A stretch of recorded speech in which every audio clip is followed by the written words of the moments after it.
You are 25. Nobody has said anything yet, but you've started noticing the pause, half a second, no more, before someone asks what you're up to these days. They mean your job. For now, they still mean your job. It's a small thing. You wouldn't even call it a thing. But you've started counting the half seconds anyway, without meaning to. The way you'd start noticing a clock ticking in a room you never used to hear it in. Nobody taught you to listen for this. You just started. Your mother's cousin asks if you're seeing anyone, the way she'd ask about the weather. Light, disposable. You laugh it off. She laughs too. Nobody remembers this conversation by dinner. Later that night, lying in bed, you replay it anyway. Not because it hurt, because you're trying to figure out why it didn't.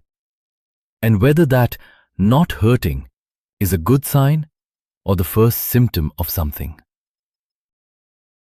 You go to a wedding, not your own, a college friend's. You know exactly where you'll be seated before the seating chart is even printed. Somewhere in the middle. Not the family table, not the friends with +1 table. A third category nobody names. The bride catches your eye across the hall at one point and something passes between you. Not pity exactly. Recognition maybe. She was in your position 18 months ago. Now she's the one being garlanded. You wonder what changed for her other than time. Your biodata appears on the family WhatsApp group. Nobody asked you. Somebody's auntie forwarded it to somebody's neighbor's son's mother. And by the time you find out, 4 people have already said no on your behalf. You didn't write that biodata. Somebody wrote it for you, in a font that made you sound like a government form. Height, complexion, education, family values. 5 lines summarizing a person nobody in that chat has actually spoken to in years. You think about deleting it. You don't. You're not sure deleting it would change anything, and some tired, curious part of you wants to know how far it travels before it stops. 30 arrives with no ceremony. Nobody throws you a party for it. Not really.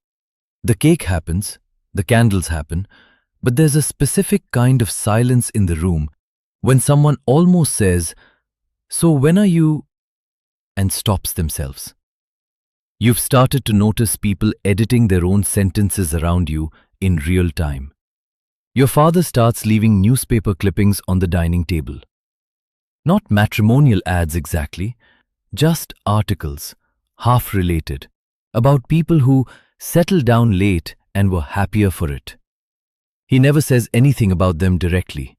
He just leaves them there, like evidence he's building a case he hasn't decided to argue yet. The invitations thin out first. Nobody announces it.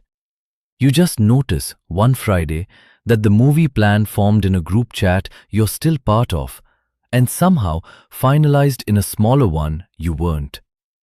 Nobody excluded you on purpose. It's just easier now to make plans around nap times and school pickups than around you. When you do get invited, and you still do sometimes, out of old loyalty, there's a version of the evening that plays out that you've come to recognize instantly.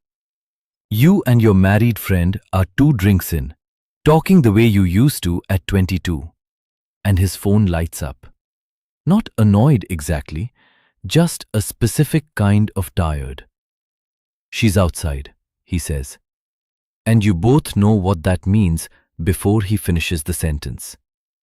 You've seen his wife's face through the car window more than once. And it isn't unkind, not exactly.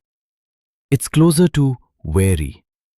As if you're a version of him that got left behind somewhere. And she's not entirely sure it can't still rub off. Nobody has ever said this to you directly. You've just learned to read it in how quickly the goodbyes happen, and in the specific, careful way she says, "Good to see you." Like a door being closed slowly enough that it doesn't sound like a door closing. You walk into your cousin's daughter's naming ceremony. The room doesn't go silent. It's smaller than that. A woman moves her chair 4 inches to make space at a table that already had space. Nobody says why. You know why. Somewhere in the crowd, a child who doesn't know any better asks you directly, "Uncle, why don't you have children?" Everyone within earshot goes very still, waiting to see how you'll answer a question none of the adults would dare ask you themselves. You laugh it off. The adults exhale, visibly relieved you did the work of making it not awkward for them. Your parents stop bringing it up directly. Instead, they bring up other people's children getting married, as if reporting neutral news. Sharmaji's son got engaged. Do you remember Priya? She's expecting. They want your face when they say it. You've learned to keep your face doing nothing at all. You've also started doing something you didn't used to do, checking quietly how your unmarried friends are doing.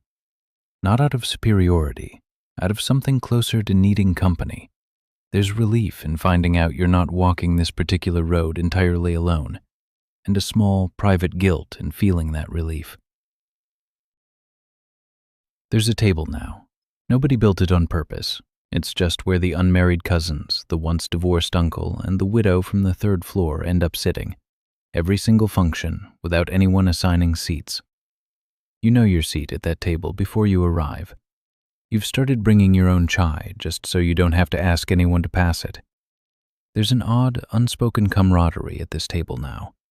Nobody performs happiness here, and it's the only table in the building where that's true. Nobody asks anymore. That's the part that gets you. Not the question, the absence of it. You used to have an answer ready. Now you just have silence where the question used to live. You don't miss the question. You've simply gotten used to being watched, and now the watching has stopped, and the room feels different without it. Not warmer, just quieter. You've noticed something else, too. You've become the person younger cousins are quietly warned about. Don't end up like him, someone said once, not realizing you were in earshot, or maybe realizing and not caring. You didn't correct them. You know exactly what they meant, and you know exactly how little any of them actually know about what your life is.